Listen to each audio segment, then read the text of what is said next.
జిల్లా నేతలు ఇక్కడికి వచ్చినారు. ప్రత్యేకించి ఇక్కడ జిల్లా పార్టీ అధ్యక్షులు మాజీ మంత్రి పోచారం శ్రీనివాస్ రెడ్డి గారు అలాగే మిగతా నాయకులు ఉన్నారు. వాళ్ళని అడిగి ఈ రోజు పర్యటన వివరాలు ఎలా ఉన్నాయో తెలుసుకుందాం. శ్రీనివాస్ రెడ్డి గారు చెప్పండి, ఈ రోజు పర్యటన వివరాలు ఎలా ఉన్నాయి?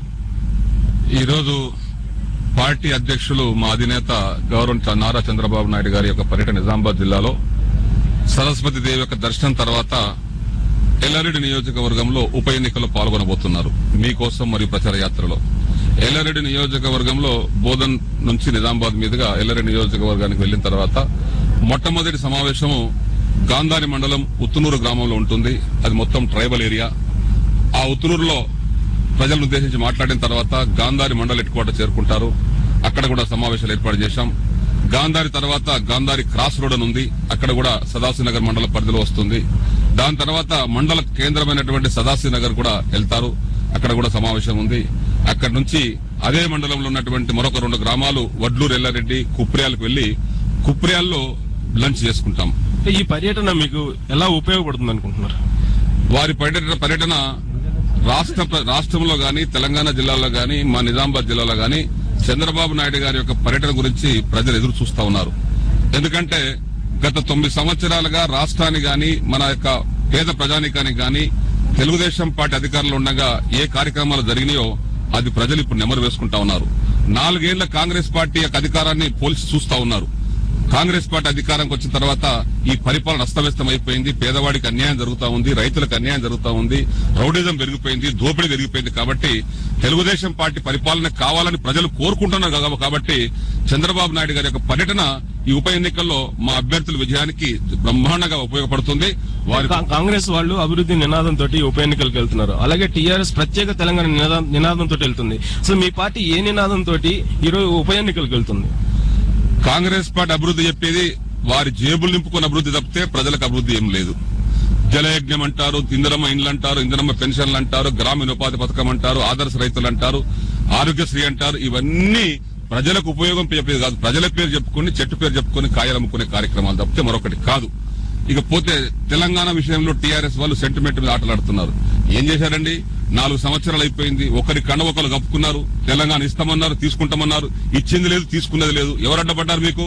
తెలంగాణ ప్రజల పట్ల మీకు సవిత్తల ప్రేమ తప్పితే, కమట ప్రేమ తప్పితే మీకు మనస్ఫూర్తి వారి పట్ల అభిమానం లేదు. ఏమైనా తెలుగుదేశం పార్టీ ఉండగానే తెలంగాణకు న్యాయం జరిగింది. ఇప్పుడు కూడా తెలంగాణకు న్యాయం చేసేటువంటి ఏకైక పార్టీ తెలుగుదేశం పార్టీ. తెలంగాణ ప్రత్యేక తెలంగాణ ఇస్తే తప్ప మాకు న్యాయం జరగదని చెప్పి ఇక్కడ ప్రజల మనోభావం ఉంది. అంటే ప్రత్యేక తెలంగాణ అనుకూలంగా మీరు తీర్మానం చేయాలని చెప్పి అధినేతను కోరబోతున్నారా?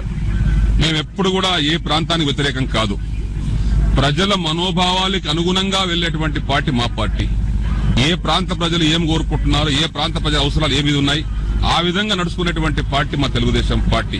మేమందరం కూడా చంద్రబాబు నాయుడు గారితో కూడా అనేక సందర్భాలు మాట్లాడుకున్నాం. వారు కూడా అనుకూలంగా ఉన్నారు.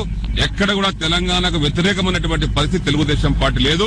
తెలంగాణ ప్రజల యొక్క అవసరాలను, వారి యొక్క ఇష్టాన్ని గౌరవించేటువంటి పార్టీ తెలుగుదేశం పార్టీ. వ్యతిరేకం కాదంటున్నారు, ఇస్తామని మీరు చెప్పట్లేదు. ఈ సందిగ్ధం ప్రజలకు ఎలా తీర్చగలుగుతారు మీరు? ఆ అవసరాన్ని బట్టి, పరిస్థితులను బట్టి మా పార్టీ అధినేత గారే అనుకూలంగా మాట్లాడుతూ ఉన్నారు. ఎక్కడ కూడా ఆయన తెలంగాణకు వ్యతిరేకంగా, తెలంగాణ కావద్దని, తెలంగాణ ఇద్దని ఎక్కడ కూడా వారి మాటలు రాలేదు. మా పార్టీ అధినేతనే మాట్లాడుతున్నప్పుడు మా పార్టీ సిద్ధాంతమే ఆ విధంగా ఉంటుందని చెప్పేసి మనం చేస్తా ఉన్నాం. అమర్నాథ్ రెడ్డి గారు, మీరు చెప్పండి, ఈ చంద్రబాబు నాయుడు పర్యటన కేడర్ కి నేతలకి మధ్య కొంత గ్యాప్ ఉందని చెప్పేసి అంటారు. ఆ గ్యాప్ ను పూడ్చగలదా? ఏం లేదండి, గ్యాప్ ఉండటం అనేది లేదు. తెలుగుదేశం పార్టీ పూర్వ వైభవం రావడం తథ్యం. ప్రజల నీరాజనాలే అందుకు నిదర్శనం. కార్యకర్తలు అందరూ అండగా ఉండబట్టే 150 రోజులు 5 నెలల పాటు మరి ఎండనక లెక్క చేయకుండా కూడా చంద్రబాబు నాయుడు గారు పర్యటన చేస్తా ఉన్నారు అని అంటే మరి ఈ రకంగా ప్రజల్లో గాని కార్యకర్తల్లో వచ్చిన స్పందనే దానికి నిదర్శనం. ముఖ్యంగా అధికారంలో ఉన్న పార్టీ ప్రజలతో ఉంది. ఇవాళ అధికారం లేకపోయినా అనేక పోరాటాలు ఇక్కడ బాబ్లీ గాని, ఇవాళ పంట గిట్టుబాటు ధరలు కానివ్వండి, నిత్యావసర వస్తువుల ధరలు కానివ్వండి, చెరుకు ధర కానివ్వండి, ఇంకా ఏ రకాలైన పోరాటాలైనా చూసినా ప్రభుత్వ అవినీతి మీద గాని, ప్రభుత్వ ప్రజా వ్యతిరేక విధానాల మీద గాని పోరాడి నిలిచినటువంటి కార్యకర్తలు తెలుగుదేశం పార్టీకి విన్నట్టు ఉన్నారు. నారా చంద్రబాబు నాయుడు గారు మా అందరికీ రథసారథి, టీం లీడరు. ఆయన నేతృత్వంలో కార్యకర్తల ఆత్మస్థైర్యం, మనోధైర్యం ఉంది. ఖచ్చితంగా పూర్వవైభవం వస్తుంది. అన్నగారు పాలన. ఈ ఉప ఎన్నికల్లో మీ గెలుపు ఎలా ఉండబోతుంది? ఉప ఎన్నికల్లో టీఆర్ఎస్ ని, కాంగ్రెస్ ని ఎవరు సీరియస్ గా తీసుకుంటలేరు. మా అధ్యక్షులు వారు చెప్పినట్టు ఇవాళ 2 పార్టీలు కూడా తీసి పక్కన పడేశారు. పార్టీ అధికారంలో లేకున్నా ప్రజలను వెన్నంటి ఉండి పోరాటాల్లో వెన్నంటి ఉండి ప్రజా సమస్యలకి ఉండి అధికారంలో ఉన్నప్పుడు కూడా గ్రామానికి కావాల్సిన మంచినీళ్ళ ట్యాంక్ ఏంటి, రోడ్ ఏంటి, స్కూల్ ఏంటి, బడి ఏంటి, గుడి ఏంటి, ట్రాన్స్ఫార్మర్ ఏంటి, ప్రతి ఒక్కటి విలేజ్ కి కావాల్సిన ప్రాధాన్యతలన్నీ తీర్చింది తెలుగుదేశం పార్టీ.